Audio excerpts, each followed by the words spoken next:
때는 2008년 어부이자 네덜란드 로테르담 자연사 박물관의 화석 관리자였던 클라스 포스트는 페루의 피스코 지층을 견학하던 중 고래사의 한 획을 그을 만한 화석을 발견합니다. 향유고래와 비슷한 생김새의 두개골과 이빨 화석들이었죠.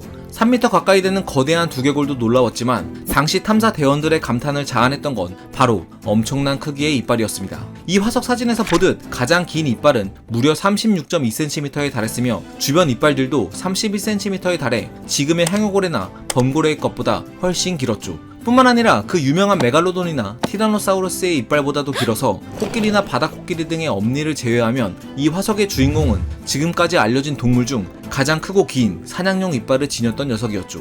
그래서 연구진들은 2010년 논문을 발표하면서 이 고대 이빨고래의 이름을 성서 속 바다 괴물로 등장하는 레비아탄과 향유고래를 쫓는 소설 모비딕의 작가인 허먼 멜빌의 이름을 따 레비아탄 멜빌레이라고 짓습니다. 하지만 레비아탄은 1800년대에 발견된 한 마스토돈의 동물 이명이기도 해서 정식 학명으로 인정받지 못했고 결국 연구진은 이를 살짝 바꿔 리비아탄 멜빌레이로 짓게 되죠. 역사상 가장 강력했던 이빨고래가 세상에 드러나는 순간이었습니다. 두개골 크기로 추정한 리비아탄의 몸 길이는 13.5m에서 16.5m, 무게는 약 57톤으로 지금의 향유고래 수컷의 평균 체구와 비슷했습니다.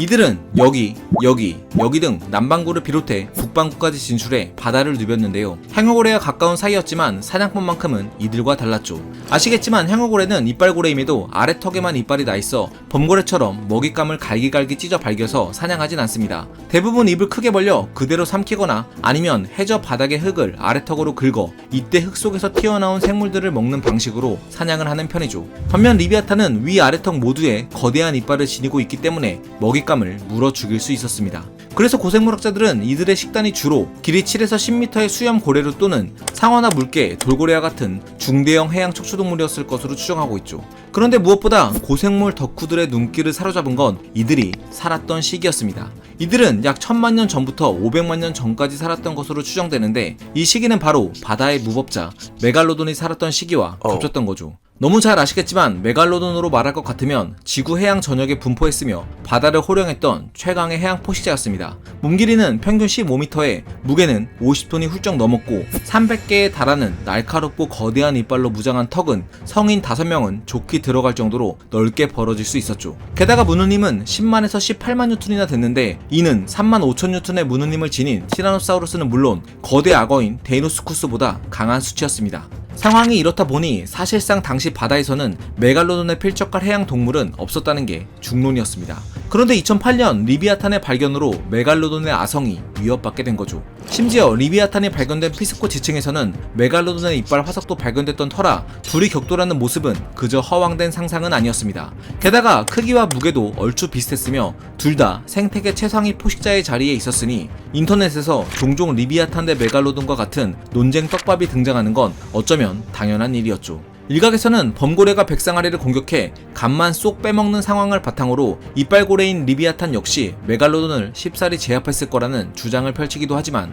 범고래는 백상아리보다 월등히 크기 때문에 체격이 비슷한 메갈로돈과 리비아탄을 이 사례에 고스란히 적용시키기는 힘듭니다. 그리고 아시다시피 과학은 둘이 싸우면 누가 이기냐에 정답을 말해주진 못하죠. 증거도 없을 뿐더러 자연계에서 최상위 포식자끼리의 대결은 흔한 일도 아니기 때문입니다. 다만 저는 그냥 재미삼아 과학적으로 서로의 장단점을 분석해 개인적인 의견을 말해볼까 합니다. 먼저 속도전에서는 리비아탄의 손을 들어주고 싶습니다. 리비아탄은 향유고래와 비슷하게 평소 유영 속도는 시속 10km, 최고 속도는 시속 40km였을 것으로 추정하고 있죠. 그리고 메갈로돈의 경우 웨일즈 스완지 대학교의 잭 쿠퍼 연구원과 스페인 발렌시아 대학교의 움베르토 페론 박사는 이들의 평소 유영 속도는 5km/h, 최고 속도는 약 시속 37km였을 거라고 주장했는데 이는 리비아탄의 속도 추정치와 큰 차이가 없습니다.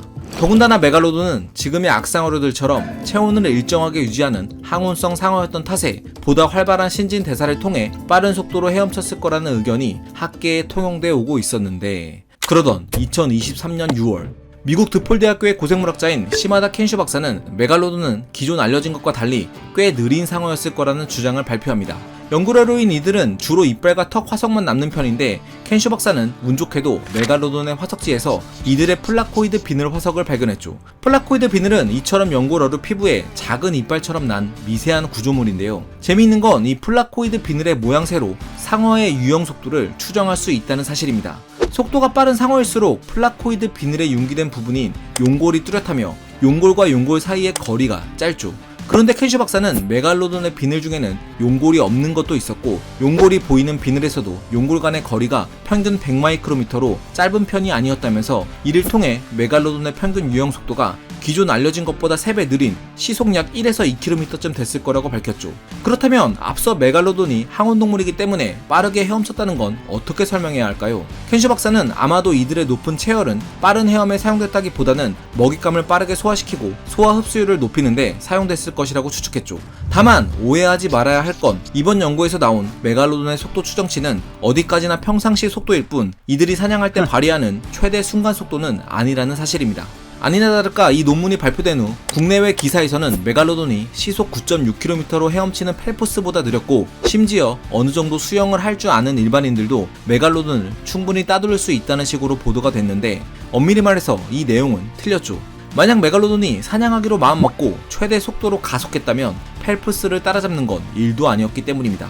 다만 평균 1에서 2km/h의 속도로 헤엄치는 메갈로돈이 리비아탄의 최대 속도인 40km/h까지 끌어올리는 게 가능했을지는 미지수죠.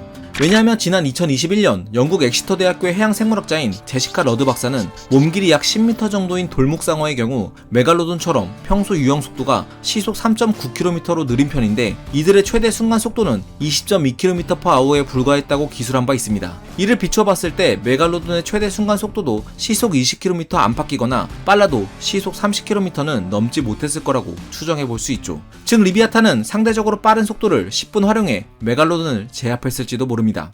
하지만 물기 싸움에서는 메갈로돈이 우위에 있었을 거라고 생각합니다. 리비아탄의 두개골에도 강력한 저작근이 붙어 있었을 거라곤 하지만 과연 최대 18만 뉴턴에 달하는 메갈로돈의 무는 힘을 넘었을지는 미지수이기도 하거니와 이빨고래의 턱은 상어처럼 크게 벌어지지도 못하죠. 즉 한 번의 타격으로 리비아탄이 메갈로돈을 제압하기는 어려웠을 겁니다. 반면 메갈로돈이 리비아탄을 급습하는 데 성공해 입을 크게 벌려 급소를 왕 물 수 있었다면 분명 승세는 메갈로돈 쪽으로 기울었을 테죠. 그러나 리비아탄은 고래 특성상 두꺼운 지방층을 지니고 있기 때문에 이 급습을 잘 버텨내 장기전으로 끌고 갔다면 분명 역전할 기회를 충분히 마련할 수 있었을 겁니다. 그리고 개인적으로 리비아탄의 손을 들어주고 싶은 건 지능 때문입니다. 물리적인 조건이 비슷했을 때 지능이란 옵션은 분명 큰 강점으로 작용하기 때문이죠. 포유류인데다 향어고래와 가까웠던 이들은 분명 상어보다는 지능이 높았을 테고 경쟁 관계가 오랫동안 지속되었고 여러 차례 충돌이 있었다면 그 과정에서 리비아탄은 메갈로돈의 공격 방식이나 약점을 학습해 싸움에서 유리한 고지를 점령했을지도 모릅니다. 그러나 앞서 말했듯 이런 추측들은 모두 저의 개인적인 의견이며 과학적으로 연구된 분야가 아닙니다. 물론 연구 자체가 어렵기도 하죠. 다만 친구들끼리 내기해서 누구한테 배팅할 거냐고 물어본다면 앞서 언급한 이유들을 근거 삼아 리비아탄에게 걸 것 같다는 얘기였습니다. 여러분들은 이 세 개의 대결에서 어느 쪽이 승리할 거라고 생각하시나요? 댓글을 통해 여러분의 생각을 남겨주세요. 과학은 세상을 보는 창, 지금까지 과학 드림이었습니다. 감사합니다.